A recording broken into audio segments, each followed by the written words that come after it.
Welcome flop stories. Main आज की कहानी का नाम है सलाहुद्दीन अयूबी का वादा।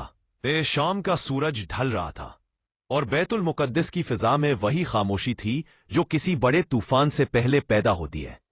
शहर की फसील पर खड़े पहरादारों को दूर से धूल का एक तूफान नजर आया जो तेजी से शहर की तरफ बढ़ रहा था।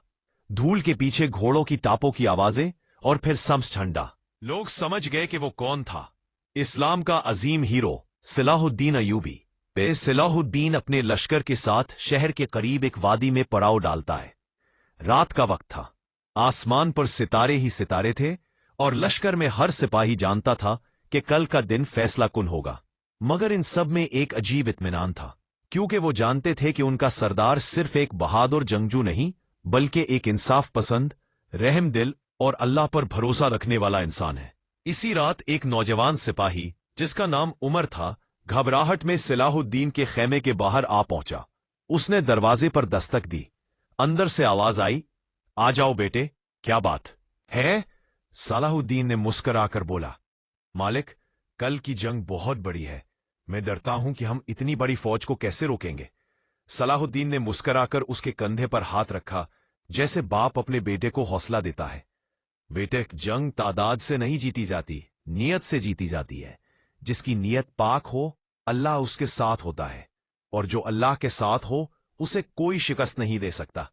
उमर के चेहरे पर सुकून आ गया, मगर सलाहुद्दीन ने उससे एक वादा लिया, याद रखो, जिहाद सिर्फ तलवार का नहीं, खुद पर काबू पाना, अपनी नियत सीधी रखना, बेगुनाहों को नुकसान ना पहुंचाना, यह भी जिहाद है।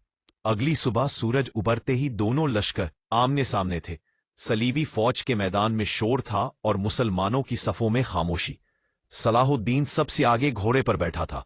उसकी नजरें आसमान की तरफ थी, जैसे किसी से बात कर रहा हो। फिर उसने अपनी तलवार न्याम से निकाली और ललकार कर कहा, मेरी कौम, आज हम जंग जमीन या दौलत के लिए नहीं लड़ रहे। आज हम इंसाफ, इज्जत और इंसानियत के लिए लड़ रहे हैं। आगे बढ़ो, अल्लाहु अकबर। ये नारा जैसे बादलों को चीरता हुआ दुश्मन के दिलों तक पहुंच गया। मैदान गर्म हो गया। तलवारों की झंकार, घोड़ों की टापें और फिर हवा सलाहुद्दीन की बहादुरी के रंग में रंग गई। जंग घंटों जारी रही। आखिरकार सलीबी फौज पीछे हटने लगी। मुस्लिम फौज ने मैदान मार लिया, मगर सलाहुद्दीन ने एक हुक्म दिया, किसी भागते हुए दुश्मन पर वार नहीं करना। जो हाथ डाल दे वो हमारा मेहमान है। शाम तक जंग खत्म हो चुकी थी। शहर में खुशी की लहर दौड़ गई, मगर असल हैरत अगले दिन हुई, जब दुश्मन का कमांडर, जिसने बरसों तक जुल्म किया, कैद हुआ। लश्कर इंतजार में था कि सलाहुद्दीन इसे सख्त सजा देगा, मगर सलाहुद्दीन ने उसे पानी और खाना दिया और नरमी से कहा, मैं तुम्हारी तरह नहीं हूं। तुमने हमारे कैदियों पर जुल्म किया, मगर मैं अपने नबी सल्लल्लाहु अलैहि वसल्लम की सुन्नत छोड़कर तुम जैसा नहीं बन सकता। जाओ, तुम आजाद हो। पूरा लश्कर हैरान था। दुश्मन हकता बकता था। दुनिया ने देखा कि असल अजमत ताकत में नहीं, किरदार में होती है। उन्हीं दिनों एक उम्र रसीदा औरत जो जंग के दौरान गुम हो गई थी, रोती हुई लश्कर में आई और बोली, मेरा बच्चा कैद में है, कोई मेरी मदद करे। जब ये बात सलाहुद्दीन तक पहुंची, वो फौरन उठा और बोला, एक मां के आंसू से ज्यादा कीमती कुछ नहीं। उसका बेटा वापस लाओ, खाह वो दुश्मन की फौज में ही क्यों ना हो। सिपाही गए, उस बच्चे को ढूंढा और जिंदा सलामत उसकी मां के हवाले किया। औरत ने रोते हुए सलाहुद्दीन के हाथ चूमने चाहे तो उसने फौरन हाथ खींच लिया और बोला, शुक्र अल्लाह का अदा करो, मेरे नहीं, हम सब उसके बंदे हैं। ये वो लम्हा था जब दोस्त भी रो पड़े और दुश्मन भी। सिपाही गए, मगर उस रात के बाद उमर ने कभी खौफ महसूस नहीं किया।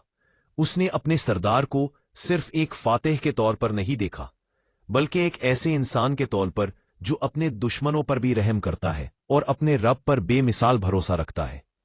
सुल्तान की जिंदगी का ये वाकया नस्लों के लिए मिसाल बन गया। लोग आज भी कहते हैं, दुनिया ने बहुत से बादशाह देखे, मगर सलाहुद्दीन जैसा दिल वाला सिर्फ एक था।